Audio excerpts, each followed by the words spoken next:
أعوذ بالله من الشيطان الرجيم.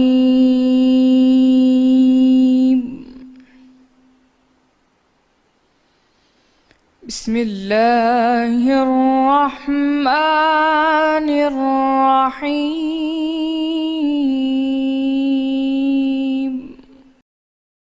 اور اگر اللہ لوگوں کو ان کے ظلم کے سبب پکڑنے لگے تو ایک جاندار کو بھی زمین پر نہ چھوڑے، لیکن ان کو ایک وقت مقرر تک مہلت دیے جاتا ہے۔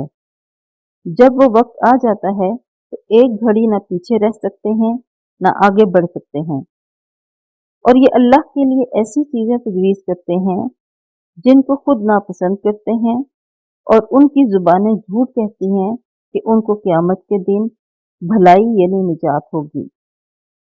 کچھ شک نہیں کہ ان کے لیے دوزخ کی آگ تیار ہے، اور یہ دوزخ میں سب سے آگے بھیجے جائیں گے۔